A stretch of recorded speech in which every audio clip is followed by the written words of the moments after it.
Today I'd like to give you an overview of the criminal justice system in America. The systems ranged throughout the country are somewhat different, but all achieve the same purpose. There are basically four parts of the criminal justice system: the arrest phase, the prosecution phase, the arraignment phase in court, and the correctional aspect. These components all go together to make up the criminal justice system. As I said earlier, they vary depending on the county, state, and also the federal level. As you know, there are various arresting agencies in this country: the FBI, Secret Service, as well as the Metropolitan Police Department. Let's start with phase one. When a person is arrested, there's probable cause to believe that he or she has committed a crime. At that point, the police officer will escort the individual under arrest for processing. There are several things that happen during the processing stage. The person is booked, as they say sometimes. During that process, the police officer will run a criminal record check to see whether the person has any other charges or is wanted by other state or county officials. He or she is also fingerprinted, and that information is sent to the FBI. Subsequently to that, the individual is brought before the court for what is called the initial appearance. At that time, the prosecutor will determine whether or not there is probable cause to believe that this individual has committed an offense.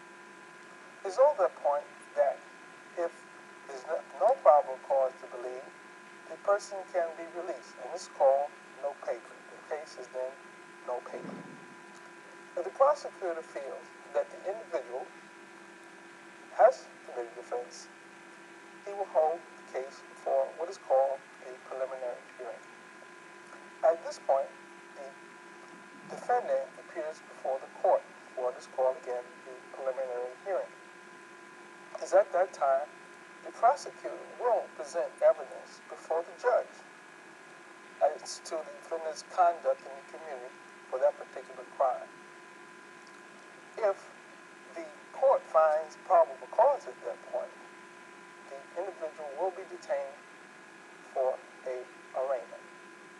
It's also during that time that the charges can be lessened from, for example, assault to simple assault.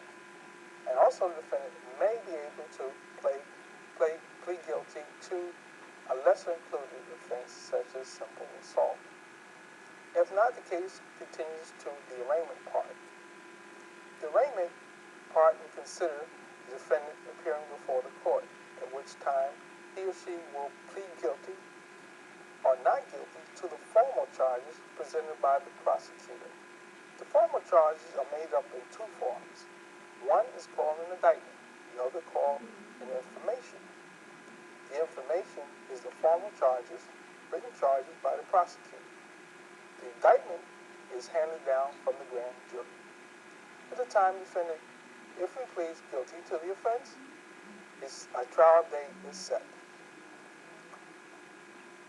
During the trial, if the defendant is found guilty, he is then sent to the probation office on preparation for a pre-sentence report, and sentencing is set.